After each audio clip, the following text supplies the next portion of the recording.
This is my personal experience exam ಸೆಂಟರಲ್ಲಿ ಏನೇನಾಯಿತು ಅಂತ ಅಂದ್ಬಿಟ್ಟು ಜಸ್ಟ್ ಶಾರ್ಟಾಗಿ ಹೇಳ್ಬಿಡ್ತೀನಿ.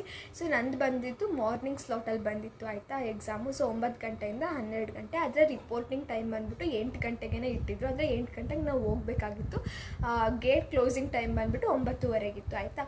ಸೊ ನಾನು ಒಂದು ಅರೌಂಡ್ 7:40-7:50ಗೆಲ್ಲ ನಾನು ಆಲ್ರೆಡಿ ಸೆಂಟರ್ ಹತ್ರನೇ ರೀಚ್ ಆಗಿದೆ. ಬಿಕಾಸ್ ನಾನಿರೋ ಪ್ಲೇಸಿಂದ ನನಗೆ ಸೆಂಟರ್ ಸಿಕ್ಕಿದ್ದು it was 40 kilometres away, 40 kilometres away ಇತ್ತು. ಐ ರಿಯಲಿ ಡೋಂಟ್ ನೋ ಅಷ್ಟು ದೂರ ಯಾಕೆ ಹಾಕಿದ್ರು ಅಂತ ಅಂದ್ಬಿಟ್ಟು. ನಾನು ಬೇಗನೆ ಎಕ್ಸಾಮ್ ರಿಜಿಸ್ಟ್ರೇಷನ್ ಎಲ್ಲ ಮಾಡಿದೆ, ಬಟ್ ಸ್ಟಿಲ್ ಅಷ್ಟು ದೂರ ಇರೋ ಸೆಂಟರ್ ಸಿಕ್ಕಿತ್ತು. ಬಟ್ ಎನಿವೇ ಇವಾಗ ದೂರ ಸಿಕ್ಕಿದೆ ಅಂತ ಅಂದ್ಬಿಟ್ಟು ಎಕ್ಸಾಮ್ ಮಿಸ್ ಮಾಡ್ಕೊಳಕ್ಕಾಗಲ್ಲ. ಸೊ ಹಂಗಾಗಿನೇ ಬೇಗ ಹೋಗಿದೆ ಎಕ್ಸಾಮ್ ಸೆಂಟರ್ಗೆ. ಆ್ಯಂಡ್ ಇಟ್ ವಾಸ್ ಲೈಕ್ ಅಪ್ಪ ದೇವ್ರೆ, ಯಾರೂ ಓಡಾಡ್ತಿಲ್ಲ ಆ ರೋಡಲ್ಲಿ. ಫುಲ್ಲು ಖಾಲಿ ಇದೆ. ಆಮೇಲೆ ಅಲ್ಲಿ ಎಲ್ಲ ಅಂಗಡಿಗಳು ಎಲ್ಲ ಕ್ಲೋಸ್ ಆಗಿದೆ. ಬಿಕಾಸ್ 7:40-7:40ಕ್ಕೆ ಯಾವ ಅಂಗಡಿ ತಾನೇ ಓಪನ್ ಇರುತ್ತೆ ಹೇಳಿ. ಫುಲ್ ಖಾಲಿ ರೋಡು. ಹೋಗ್ಬಿಟ್ಟು ಅಲ್ಲೇ ಡಾಮಿನೋಸ್ ಇತ್ತು ಆಯಿತಾ. ಸೊ ಎನಿವೇ ಯಾವುದೂ ಓಪನ್ ಆಗಿಲ್ಲ. ಆ ಡಾಮಿನೋಸ್ ಆ ಸ್ಟೆಪ್ಸ್ ಏನಿರುತ್ತೆ ಅಲ್ವಾ, ಫಸ್ಟ್ ಫ್ಲೋರಲ್ಲಿ ಇತ್ತು ಡಾಮಿನೋಸು. ಅಲ್ಲಿ ಹೋಗ್ಬಿಟ್ಟು ಆ ಸ್ಟೆಪ್ಸಲ್ಲಿ ಕೂತಿದ್ದೆ ನಾನು. ಬಿಕಾಸ್ ಎಲ್ಲೂ ಜಾಗ ಇಲ್ಲ ಕೂತ್ಕೊಳ್ಳೋಕ್ಕೆ. ಇನ್ಫ್ಯಾಕ್ಟ್ ಆ ಎಕ್ಸಾಮ್ ಸೆಂಟರೇ ಓಪನ್ ಆಗಿರಲಿಲ್ಲ ಆ ಟೈಮ್ಗೆ. ಸೊ ಅದಾದಮೇಲೆ ಎಕ್ಸಾಮ್ ಸೆಂಟರ್ ಓಪನ್ ಆಯಿತು. 8 ಗಂಟೆಯಿಂದನೇ ನೀವು ಒಳಗಡೆ ಹೋಗ್ಬೋದು. ಬಟ್ ನಾನು 8 ಗಂಟೆಗೆ ಹೋಗಿಲ್ಲ, 8:15, 8:40ಕ್ಕೆ ಹಂಗೆ ಹೋಗಿದ್ದು. ನೀವೂ ಅಷ್ಟೇ. ಅಕಸ್ಮಾತ್ ಮಾರ್ನಿಂಗ್ ಸ್ಲಾಟ್ ಆಗಿದ್ದರೆ 9 ಗಂಟೆಯಿಂದ 12 ಗಂಟೆ ಅಂತಂದರೆ, ಇವಾಗ 8 ಗಂಟೆ ಅಂತ ಹಾಕಿರ್ತಾರೆ ಆಲ್ ಟಿಕೆಟಲ್ಲಿ ರಿಪೋರ್ಟಿಂಗ್ ಟೈಮ್. ನೀವು ಆದಷ್ಟು ಟ್ರೈ ಮಾಡಿ 8 ಗಂಟೆಗೇ ಹೋಗೋದಕ್ಕೆ. ಅಟ್ಲೀಸ್ಟ್ ಎಕ್ಸಾಮ್ ಸೆಂಟರ್ಗೆ ನೀವು ರೀಚ್ ಆಗಬೇಕು 1 ಅವರ್ ಬಿಫೋರ್ ಆಯಿತಾ. ಆದರೆ ಒಳಗಡೆ ಹೋಗ್ಬಿಡ್ಬೇಡಿ. ಬಿಕಾಸ್ ಒಳಗಡೆ ಹೋದರೆ ಜಸ್ಟ್ ನೀವು ಆ ಕಂಪ್ಯೂಟರ್ ಮುಂದೆ ಕೂತಿರ್ತೀರ, ನಿಮ್ಗೆ ಅಸೈನ್ ಆಗಿರೋ ಸಿಸ್ಟಮ್ ಮುಂದೆ. Like you can't revise anything. ಸುಮ್ಮನೆ ಅಲ್ಲಿ ಹೋಗ್ಬಿಟ್ಟು 1 ಗಂಟೆ ಕೂತ್ಕೊಳ್ಳೋದಕ್ಕಿಂತ ಹೊರಗಡೆ ಕೂತ್ಕೊಂಡು ಸ್ವಲ್ಪ ರಿವಿಷನ್ ಮಾಡ್ಕೊಳ್ಳಿ. ಒಂದು 8:30, 8:40 ಹಂಗೆ ನೀವು ಒಳಗಡೆ ಹೋಗಿ ಆಯಿತಾ. ಸೊ ನೀವು ಒಳಗಡೆ ಹೋಗುವಾಗ ಹಾಲ್ ಟಿಕೆಟ್ ನೀವು ಕ್ಯಾರಿ ಮಾಡಬೇಕು. ಕಲರ್ ಜೆರಾಕ್ಸೇ ತೆಗ್ಸಿ. ಬಿಕಾಸ್ ಫೇಸ್ ಕ್ಲಾರಿಟಿಯಾಗಿ ಬರುತ್ತೆ ಕಲರ್ ಜೆರಾಕ್ಸಲ್ಲಿ ತೆಗ್ಸಿದ್ರೆ. ಆಮೇಲೆ ಅದ್ರ ಜೊತೆಗೆ ಆಧಾರ್ ಕಾರ್ಡ್ ತೊಗೊಂಡೋಗಿ. ಆಮೇಲೆ ನಿಮ್ಮದು ಕಾಲೇಜ್ದು ID ಕಾರ್ಡ್ ಏನಿರುತ್ತೆ ಅಲ್ವಾ, ಸೊ ಕಾಲೇಜ್ ID ಕಾರ್ಡ್ನು ಕೂಡ ತೊಗೊಂಡೋಗಿ ಆಯಿತಾ. ಜಸ್ಟ್ ಇನ್ ಕೇಸ್ ಅವ್ರು ಕೇಳೋದು ಆಧಾರ್ ಕಾರ್ಡ್ ಒಂದೇ. ಬಟ್ ನೀವು ಫಾರ್ ಸೇಫರ್ ಚಾಯ್ಸ್ಗೆ ನೀವು ಕಾಲೇಜ್ ID ಕಾರ್ಡ್ನು ಕೂಡ ತೊಗೊಂಡೋಗಿ. ಯಾಕೆಂದರೆ ಅದರಲ್ಲೂ ನಿಮ್ಮ ಫೋಟೋ ಎಲ್ಲ ಇರುತ್ತೆ ಅಲ್ವಾ. ಸೊ ಹಂಗಾಗಿ ಸೊ ನಿಮ್ಮದು ಹಾಲ್ ಟಿಕೆಟು ಮತ್ತು ನಿಮ್ಮದು ಆಧಾರ್ ಕಾರ್ಡು ಆಯಿತಾ, ಇವೆರಡೂ ತೊಗೊಂಡು ಎಂಟರ್ ಆಗ್ತೀರಾ. ಫಸ್ಟು ನಿಮಗೆ ಸೆಕ್ಯೂರಿಟಿ ಅಂಕಲ್ ಇರ್ತಾರೆ ಅಲ್ವಾ, ಅಲ್ಲಿ ಅವರು ನಿಮ್ಮ ಹಾಲ್ ಟಿಕೆಟಲ್ಲಿರೋ ಫೋಟೋ, ನೀವು ರಿಯಲ್ ಹೋಗಿದ್ರಲ್ಲ ನೀವು, ಮತ್ತು ಆಧಾರ್ ಕಾರ್ಡು, ಇವು 3 ಒಂದೇನಾ ಅಂತ ಚೆಕ್ ಮಾಡ್ತಾರೆ. ಸರಿನಾ? ಅಷ್ಟೇ. ಜಸ್ಟ್ ಫೇಸ್ ಒಬ್ಬರೇನಾ ಇವರೇನಾ ಎಕ್ಸಾಮ್ ಬರೆಯೋಕ್ಕೆ ಬಂದಿರೋದಂತ. ಲೈಕ್ ಬೇಸಿಕ್ ಎಲ್ಲ ಎಕ್ಸಾಮಲ್ಲೂ ಮಾಡ್ತಾರೆ ಅದನ್ನು. ಸೊ ಬೇಸಿಕಲಿ ನಿಮ್ಮದು ಹಾಲ್ ಟಿಕೆಟು ಮತ್ತು ಏನು ನಿಮ್ಮ ಆಧಾರ್ ಕಾರ್ಡು ಇವೆರಡೂ ತೊಗೊಂಡೋಗಿರ್ತೀರ ಆಯಿತಾ.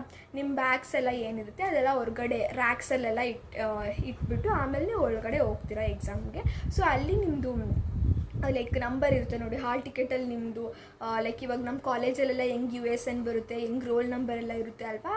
NPTEL ಸರ್ಟಿಫಿಕೇಟ್ ಅಂದರೆ ಸರ್ಟಿಫಿಕೇಟ್ ಅಂದರೆ ಹಾಲ್ ಟಿಕೆಟಲ್ಲೂ ಕೂಡ ನಿಮಗೊಂದು ಯೂನಿಕ್ ನಂಬರ್ ಕೊಟ್ಟಿರ್ತಾರೆ ಆಯಿತಾ. ಆ ನಂಬರು ಯಾವ ರೂಮಲ್ಲಿದೆ, ಯಾವ ಸಿಸ್ಟಮ್ ಏನು ಅಂತ ಅಂದ್ಬಿಟ್ಟು ಅಲ್ಲೇ ಹೊರಗಡೆನೇ ಹಾಕಿರ್ತಾರೆ ಸೆಂಟರಲ್ಲಿ. ಸೊ ನೀವು ಅದನ್ನು ನೋಡಿಕೊಂಡು ಆ ಸಿಸ್ಟಮ್ ಹತ್ರ ಹೋಗಿ ಕೂತ್ಕೊಳ್ಳೋದು ಅಷ್ಟೇ. That's it. ಅಲ್ಲಿ ಹೋದಾಗ ಆಲ್ರೆಡಿ ಇಂಟರ್ಫೇಸ್ ಎಲ್ಲ ತುಂಬ ಫ್ರೆಂಡ್ಲಿಯಾಗೇ ಇರುತ್ತೆ. ನೀವೇನಾದ್ರು JEE ಎಕ್ಸಾಮ್ ಬರೆದಿದ್ರೆ it is just a replica of that. I mean obviously JEE ರೇಂಜಿಗಲ್ಲ. ಅಂದರೆ ಲೈಕ್ ಅದು ಹೆಂಗಿರುತ್ತೋ ಇದು ಆಲ್ಮೋಸ್ಟ್ ಹಂಗೆ ಕಂಡಕ್ಟ್ ಮಾಡ್ತಾರೆ ಎಕ್ಸಾಮ್ಗಳನ್ನ ಆಯಿತಾ. ಸೊ ಇನ್ ಕೇಸ್ ನೀವು JEE ಎಕ್ಸಾಮ್ ಬರ್ತಿಲ್ಲ ಅಂದರೂ ಪರವಾಗಿಲ್ಲ, ಇಂಟರ್ಫೇಸ್ ತುಂಬಾ ಫ್ರೆಂಡ್ಲಿಯಾಗಿರುತ್ತೆ, ಯೂಸರ್ ಫ್ರೆಂಡ್ಲಿ ಆಗಿದೆ. ಯಾರೇ ಫಸ್ಟ್ ಟೈಮ್ ಎಕ್ಸಾಮ್ ಬರೆದ್ರೂ ಕೂಡ ಅದು ಈಸಿಯಾಗಿ ಅರ್ಥ ಆಗುತ್ತೆ. ನನಗೂ ಆ್ಯಕ್ಚುಲಿ ಸ್ಟಾರ್ಟಿಂಗ್ ಭಯ ಆಯಿತು, ಹೆಂಗಿರುತ್ತೋ ಏನೋ, ನನಗೆ ಅರ್ಥ ಆಗುತ್ತೋ ಇಲ್ವೋ, ಸಿಸ್ಟಮಲ್ಲಿ ಹೆಂಗಿದೆ ಏನು, ಓವರ್ ಆಲ್ ಇಂಟರ್ಫೇಸ್ ಅರ್ಥ ಆಗುತ್ತಾ ಇಲ್ವೋ ಅಂತ ನನಗೂ ತುಂಬ ಭಯ ಆಯಿತು ಹೋಗೋಕ್ಕೂ ಮುಂಚೆ. ಬಟ್ ಅಲ್ಲಿ ಹೋಗಿ ಕೂತ್ಮೇಲೆ ಓಕೆ, ಅಲ್ಲೆಲ್ಲ ಇನ್ಸ್ಟ್ರಕ್ಷನ್ಸ್ ಎಲ್ಲ ಓದಿದ್ಮೇಲೆ ಓಕೆ ಇಷ್ಟೇನಾ, ನಿಮಗೂ ಅಷ್ಟೇ ಸ್ಟಾರ್ಟಿಂಗ್ ಸ್ವಲ್ಪ ಭಯ ಇರುತ್ತೆ. ಅಲ್ಲಿ ಹೋಗಿ ಕೂತು ಅಲ್ಲಿ ಇನ್ಸ್ಟ್ರಕ್ಷನ್ಸ್ ಎಲ್ಲ ನೋಡಿದ್ಮೇಲೆ ಓಕೆ ಇಷ್ಟೇ ಅಂತ ನಿಮಗೆ ಗೊತ್ತಾಗುತ್ತೆ. ಸೊ ಅಲ್ಲಿ ನಿಮ್ಮದು ಫೋಟೋ ಡಿಸ್ಪ್ಲೇ ಆಗಿರುತ್ತೆ, ನಿಮ್ಮದು ನೇಮು, ಆಮೇಲೆ ನಿಮ್ಮದು ಏನಿದು ರೋಲ್ ನಂಬರ್ ಥರ ಒಂದಿರುತ್ತೆ ಅಲ್ವಾ, ಆ ರೋಲ್ ನಂಬರ್ದು ಆ ಯೂನಿಕ್ ID ಎಲ್ಲ ಡಿಸ್ಪ್ಲೇ ಆಗಿರುತ್ತೆ. ನೀವು ಜಸ್ಟ್ 9 ಗಂಟೆ ಆದ ತಕ್ಷಣ ಅವರು ಇನ್ವಿಜಿಲೇಟರ್ಸ್ ನಿಮಗೆ ಗೈಡ್ ಮಾಡ್ತಾರೆ ಏನು ಮಾಡಬೇಕು ಏನು ಅಂತ ಅಂದ್ಬಿಟ್ಟು. ನಿಮ್ಮದು ಡೇಟ್ ಆಫ್ ಬರ್ತನೇ ಪಾಸ್ವರ್ಡು ಅಲ್ವಾ. ಸೊ ಡೇಟ್ ಆಫ್ ಬರ್ತ್ನ ಹಾಕ್ಬಿಟ್ಟು ನೀವು ಲಾಗಿನ್ ಆಗಬೇಕು. ಆವಾಗ ನಿಮಗೆ ದೊಡ್ಡದೊಂದು ಇನ್ಸ್ಟ್ರಕ್ಷನ್ಸು ಬರುತ್ತೆ. ನೀವೇನು ಗಾಬರಿ ಪಟ್ಕೊಳ್ಳೋದು ಬೇಡ, ಆರಾಮಾಗಿ ಕುತ್ಕೊಂಡು ಒಂದೊಂದೇ ಇನ್ಸ್ಟ್ರಕ್ಷನ್ ಓದಿ ಈಸಿಯಾಗಿ ಅರ್ಥ ಆಗುತ್ತೆ ನಿಮಗೆ. ಅಂದರೆ ಜಸ್ಟ್ ಅದು ಆ ಇಂಟರ್ಫೇಸ್ ಹೆಂಗೆ ಯೂಸ್ ಮಾಡಬೇಕು ಅಂತ ಕೊಟ್ಟಿರ್ತಾರೆ ಅಷ್ಟೇ. ಇವಾಗ ಫಾರ್ ಎಕ್ಸಾಂಪಲ್ ಒಂದು ಕ್ವಶನಿಗೆ ನೀವು ಆನ್ಸರ್ ಮಾರ್ಕ್ ಮಾಡಿದರೆ ಆ ಸೈಡ್ ಪ್ಯಾನಲಲ್ಲಿ ಏನಿರುತ್ತೆ ಅದು ಗ್ರೀನ್ ಕಲರ್ ಆಗುತ್ತೆ. ಲೈಕ್ 1 2 3 4 5 6 ಆ ಥರ ಕ್ವಶನ್ ನಂಬರ್ ಇರುತ್ತೆ ಅಲ್ವಾ. ಇವಾಗ ಫಸ್ಟ್ ಕ್ವಶನಿಗೆ ನೀವು ಆನ್ಸರ್ ಮಾಡಿದ್ರೆ ಆ ಕಲರ್ ಗ್ರೀನ್ ಆಗಿ ಟರ್ನ್ ಆಗುತ್ತೆ. ಆ ಥರ ಆ ಕಲರ್ಸ್ ಬಗ್ಗೆ ಎಲ್ಲ ಸ್ವಲ್ಪ ಇಂಡಿಕೇಟ್ ಮಾಡಿರ್ತಾರೆ. ಅದು ನೀವು ಅಲ್ಲಿ ಹೋದಾಗ ನಿಮಗೆ ಅರ್ಥ ಆಗುತ್ತೆ ಹೆಂಗೆ ಏನು ಅಂತ ಅಂದ್ಬಿಟ್ಟು. ಸೊ ಅದಾದಮೇಲೆ ಎಕ್ಸಾಮ್ ಸ್ಟಾರ್ಟ್ ಆಗುತ್ತೆ 9 ಗಂಟೆಯಿಂದ 12 ಗಂಟೆವರೆಗೂ. ಅಕಸ್ಮಾತ್ ನೀವು ಬೇಗ ಮುಗಿಸಿದ್ರಿ ಅಂತ ಅಂದ್ಕೊಳ್ಳೋಣ ಎಕ್ಸಾಮು. ಸೊ ನೀವು ಇವಾಗ ಸಬ್ಮಿಟ್ ಮಾಡಿಬಿಟ್ಟು ಹೊರಗಡೆ ಬರಬೇಕು ಅಂತ you can come, but timings ಇರೋದು 10:30ವರೆಗೂ ನೀವು ಕುತ್ಕೊಳ್ಳೇಬೇಕು. ನಿಮ್ದು ಎಕ್ಸಾಮ್ 10 ಗಂಟೆಗೆ ಮುಗಿತಾ 9:30ಗೆ ಮುಗಿತಾ ದೇ ಡೋಂಟ್ ಕೇರ್. 10:30 ಆಗೋವರೆಗೂ ನೀವು ಅಲ್ಲೇ ಕುತ್ಕೊಬೇಕು. ಇನ್ಫ್ಯಾಕ್ಟ್ ನಿಮ್ದು ಎಕ್ಸಾಮ್ ಏನಿರುತ್ತೆ, ನಿಮ್ದು ಎಕ್ಸಾಮ್ ಬರೀತಿರ್ತೀರಲ್ವ, ಆ ಸಿಸ್ಟಮಲ್ಲಿ ಸಬ್ಮಿಟ್ ಅಂತ ಆಪ್ಷನ್ ಆ್ಯಕ್ಟಿವೇಟ್ ಆಗೋದೇ 10:30ಗೆ ಆಯಿತಾ. ಮಿನಿಮಮ್ 1.5 ಗಂಟೆ ನೀವಲ್ಲಿ ಕುತ್ಕೊಳ್ಳೇಬೇಕು ಆಯಿತಾ. ಇಟ್ ಡಸಂಟ್ ಮ್ಯಾಟರ್ ನೀವು 20 ನಿಮಿಷದಲ್ಲಿ ಎಕ್ಸಾಮ್ ಮುಗಿಸಿದ್ದೀರಾ, 1 ಗಂಟೆಲಿ ಮುಗಿಸಿದ್ದೀರಾ, ದೇ ಡೋಂಟ್ ಕೇರ್.